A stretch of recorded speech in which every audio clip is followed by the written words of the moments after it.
안녕하세요. 투자로 경제적 자유를 꿈꾸는 전업 투자자 로드 투 빌리언입니다. 제 목표는 자동 매매로 1000만 원을 10억까지 만드는 겁니다. 지금 이 도전은 31일째 진행 중입니다. 어제 코스피는 장 초반 6,400선을 회복했지만 상승분을 모두 반납하고 다시 하락했습니다. 삼성전자는 상승했지만 SK하이닉스는 5% 가까이 떨어졌고 외국인은 국내 주식을 계속 팔았습니다. 오늘 영상에서는 이번 움직임이 단순한 반등 실패인지 다음 하락을 경계해야 하는 신호인지 그리고 다음 시장에서 어떤 종목과 테마를 확인해야 하는지 짚어보겠습니다. 자, 그럼 8월 7일 어제 매매장 브리핑부터 들어가 보겠습니다. 코스피는 전 거래일보다 0.59% 하락한 6,259.14로 거래를 마쳤습니다.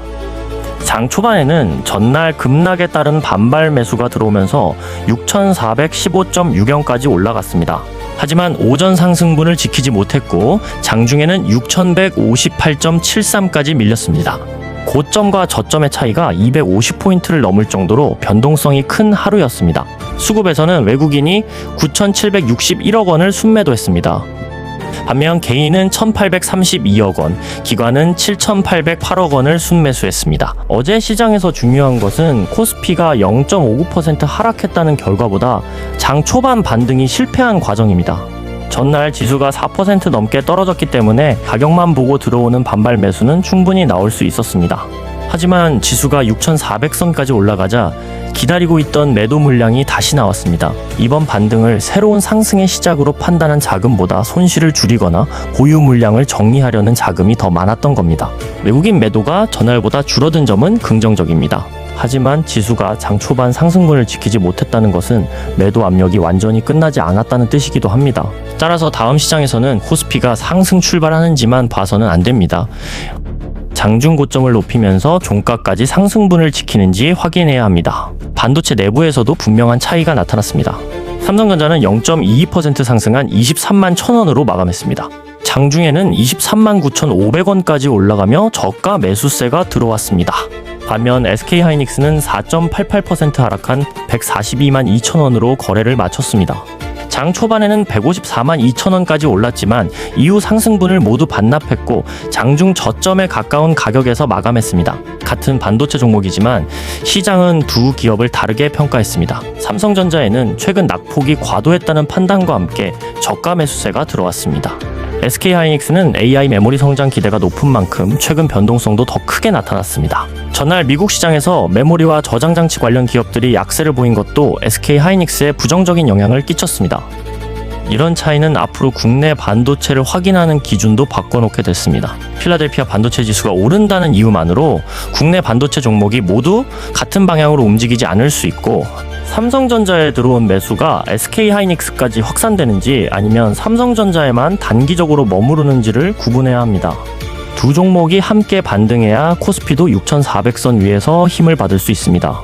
코스닥은 전 거래일보다 0.36% 하락한 798.81로 마감했습니다. 장 초반에는 814.8까지 올라갔지만 이후 776.6까지 밀렸고 장 후반 낙폭을 상당 부분 회복했습니다. 수급에서는 개인이 3,406억 원을 순매수했습니다.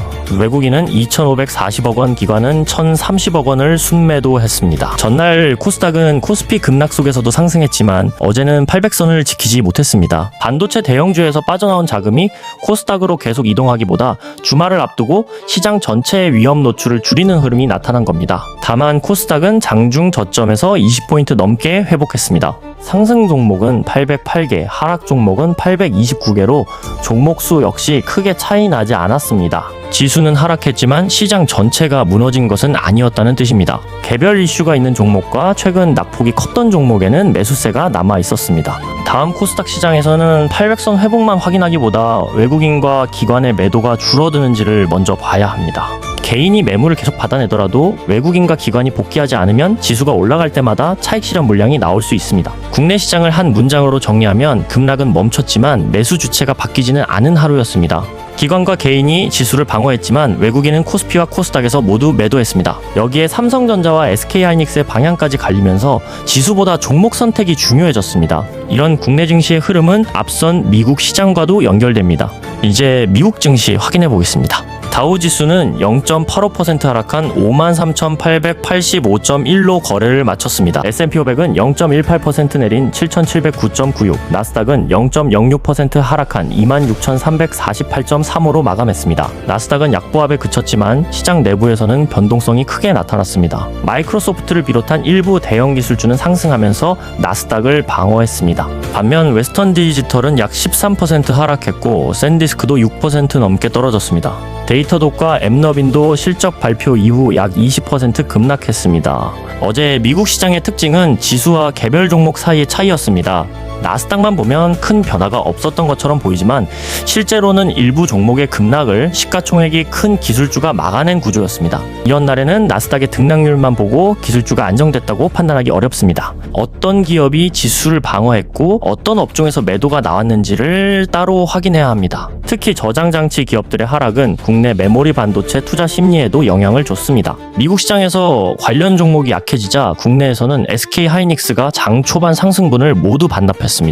반면 삼성전자는 최근 급락으로 가격 부담이 낮아졌다는 판단이 들어오면서 소폭 상승했습니다. 미국 시장에서도 모든 자금을 빼는 움직임보다 변동성이 큰 종목을 줄이고 상대적으로 안정적인 대형주로 이동하는 흐름이 나타났습니다. 주말을 앞두고 중동 관련 소식이 다시 커질 가능성이 있었기 때문에 위험도가 높은 종목부터 비중을 줄인 것으로 볼 수 있습니다. 국내와 미국 증시의 흐름을 이해하는 것과 실제 매매에 적용하는 것은 다릅니다. 저는 시장 변화를 자동 매매에 어떻게 적용하고 있는지 실시간 라이브를 통해 공개하고 있습니다. 중요한 건 이런 시장의 흐름을 실제 매매에 어떻게 적용하느냐입니다. 제가 사용하는 자동 매매의 운용 방식과 리스크 관리 기준이 궁금하신 분들은 프로필 링크의 안내 링크를 확인해 주세요. 자, 그렇다면 주식시장이 하락한 상황에서 채권시장과 국제유가는 어떤 신호를 보냈을까요? 어젯밤 발표된 미국 신규 실업수당 청구 건수는 19만 9천 건으로 집계됐습니다. 직전 주보다 1,000건 증가했지만 시장 예상치인 20만 4천 건은 밑돌았습니다. 이번 결과는 미국 기업들이 신규 채용에는 신중해졌지만 대규모 해고까지 진행하고 있지는 않다는 점을 보여줬습니다. 최근 미국 고용시장은 사람을 적극적으로 뽑지도 않고 기존 직원을 대규모로 내보내지도 않는 흐름에 가깝습니다. 경기 침체 가능성을 당장 크게 높일 정도로 약한 결과는 아니었습니다. 동시에 연준이 빠르게 정책 방향을 바꿔야 할 만큼 고용이 무너진 것도 아니었습니다. 채권시장은 고용보다 국제유가의 반등에 더 민감하게 반응했습니다. 미국 10년물 국채금리는 4.67% 부근까지 올라갔고 2년물 금리도 4.2%대에서 상승 압력을 받았습니다. 전날 시장은 유가 하락을 통해 물가 부담이 낮아질 가능성을 반영했습니다. 하지만 어제 국제유가가 다시 오르면서 그 기대가 일부 되돌려졌습니다. 브렌트유는 약 4% 상승하며 배럴당 82달러대로 올라왔습니다. 미국과 이란의 협상 가능성으로 낮아졌던 원유 공급 우려가 다시 커진 영향입니다.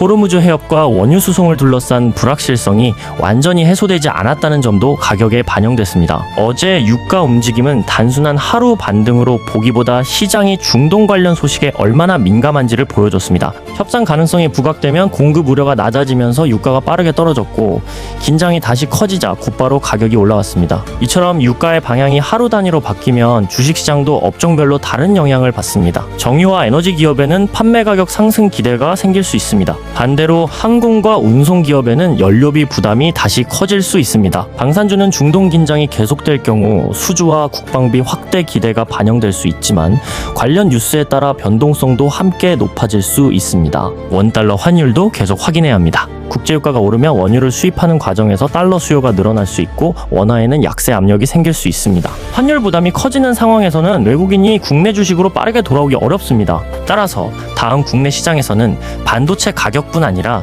유가와 원달러 환율이 함께 진정되는지도 확인해야 합니다.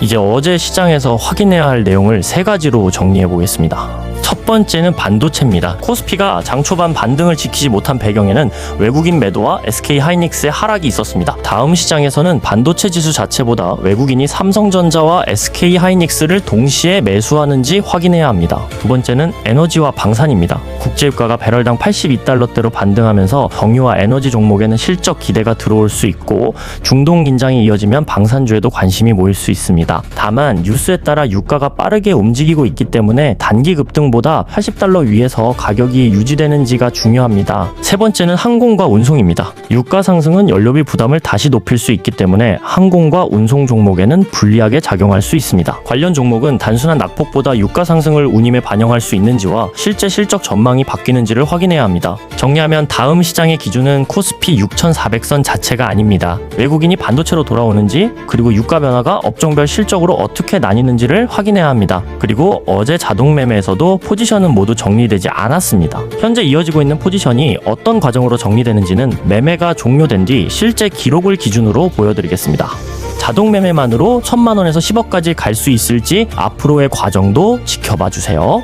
자동 매매를 체계적으로 배우고 성장하고 싶으신 분들은 채널 하단의 링크를 확인해 주세요.